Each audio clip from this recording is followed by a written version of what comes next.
Good morning, student.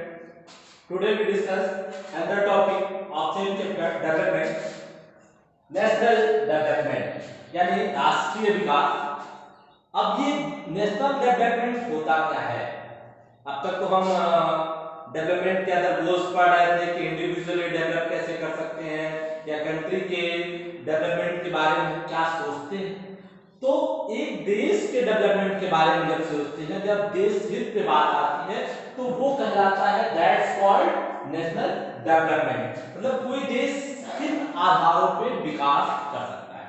ठीक है, तो देश के विकास के बहुत सारे मायने हैं। जैसे कई बार हम देखते हैं कि सुनने में आता है समाचारों में कि अमेरिका एक विकसित देश है, भारत एक विकासशील देश है। तो ये चीजें कहां से आती हैं, ये चीजें कहां से डिसाइड होती हैं? हाउ इट्स बी डिसाइडेड कि some countries are developed, some countries are developing, how it should be decided? तो इसके चर्चा करने से पहले हम एक चीज ये जानते हैं या जानना चाहिए कि नेशनल डेवलपमेंट है क्या।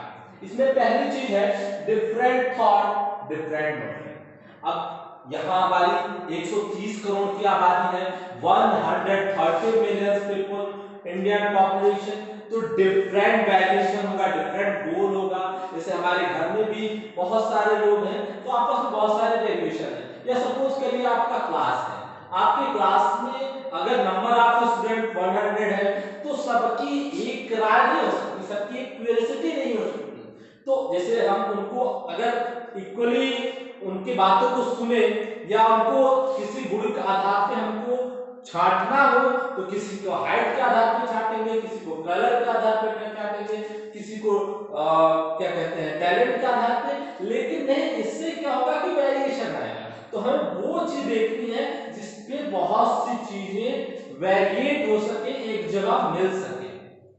ठीक है, तो इसके लिए पहली चीज है कि अब ये देखना है कि जो डिफरेंट थॉट बन जा रहे हैं, डिफरेंट मोशन आ रहे हैं, ठीक है, उसमें हम क्या ऐसी चीज करें कि जो एक चीज ज्यादा लोगों के लिए बेनिफिशियल हो, ज्यादा लाभप्रद हो। इसमें हम बात करते हैं maximum are more beneficial work. मतलब जो काम ज्यादा लोगों का हित करता हो या which work have done more benefit, have more beneficial for more person, that's called a national development work।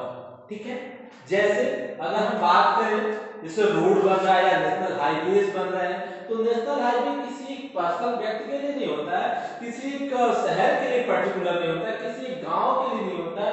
उससे बहुत सारे लोग उस रोड के थ्रू पास आउट होते हैं और एक विकास का मार्ग होता है। बहुत सारे लोगों को कम्युनिकेट करता है, बहुत सारे लोगों को जोड़ता है।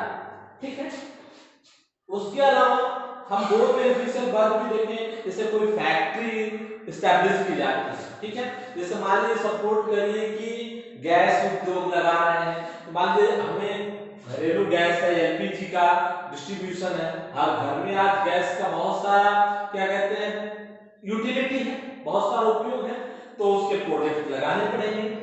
उसके अलावा अगर हम इलेक्ट्रिसिटी प्रोजेक्ट की बात करें या डैम प्रोजेक्ट की बात करें, तो आप ये जानते हो कि इलेक्ट्रिसिटी प्रोजेक्ट जो है वो एक मल्टी नेशनल प्रोजेक्ट होता है, बहुउद्देशीय परियोजना होती है, उसमें बहुत सारी चीजें जुड़ी होती हैं, बहुत सारे लोगों का हित जुड़ा होता है। ठीक है, उसके अलावा हम इंपॉर्टेंट इश्यूज की बात करें। इंपॉर्टेंट इश्यूज का मतलब कुछ ऐसे काम होते हैं जो देश हित में या देश के विकास के लिए बहुत ही ज्यादा महत्वपूर्ण है। जैसे किसी देश का फर्स्ट जो प्रायोरिटी है इट्स द पब्लिक, पहली प्रायोरिटी उसकी पब्लिक है, और पब्लिक को कैसे उसको बेटर रखना है, जैसे उसके लिए बेटर हेल्थ प्रोवाइड करना है। तो बेटर हेल्थ प्रोवाइड करने के लिए उसको बेटर हॉस्पिटल्स बनाने पड़ेंगे, मेडिकल यूनिवर्सिटीज खोलनी पड़ेंगी, बेटर ट्रीटमेंट इक्विपमेंट्स उपलब्ध कराने पड़ेंगे। उसके लिए हम मान लीजिए सपोज करिए आप गोरखपुर में हैं तो एम्स का एस्टेब्लिशमेंट हुआ, तो इस एम्स के पीछे लोगों को स्वास्थ्य को देखकर डेवलप किया जा रहा है।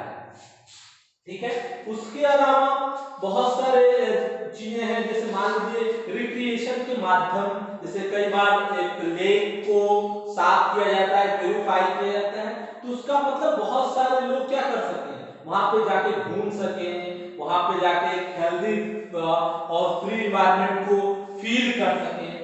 ठीक है, ये तो बातें हुई कि नेशनल डेवलपमेंट के लिए क्या चाहिए।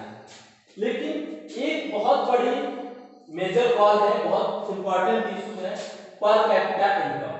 ठीक है, पर कैपिटा इनकम ही डिसाइड करता है कि कोई देश विकसित है या विकासशील है। ठीक है, अब इसके बारे में बात करते हैं। What per capita income is? Per capita income is a national income and national income divided by population size. किसी देश की प्रति व्यक्ति आय का मतलब ये है कि उस देश में जो व्यक्ति इतना कमा ले कि उसकी आवश्यकताएं लगभग पूरी हो जाए। ठीक है, तो पर कैपिटा इनकम केवल ये नहीं कि हमारा बहुत ज्यादा इनकम है, किसी का बहुत ज्यादा कम है, किसी का कोई इनकम नहीं है, तो इस तरीके से काउंट नहीं किया जा सकता।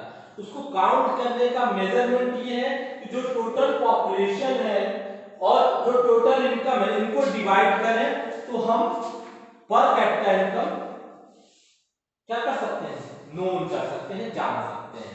ठीक है, तो जैसे हमारे यहाँ जनसंख्या ज्यादा है, as you know it, we are second number and the level of population, तो हमारे यहाँ पर कैपिटा इनकम अमेरिका की तुलना में कम होगा, because there are less population. ठीक है, एंड रिसोर्सेस आर मोर, वहां पॉपुलेशन भी कम है, रिसोर्सेस भी ज्यादा है, तो वहां पर कैपिटा इनकम हाई है। इसलिए हम डेवलपिंग कंट्री हैं और अमेरिका जो है वो डेवलप्ड कंट्री है।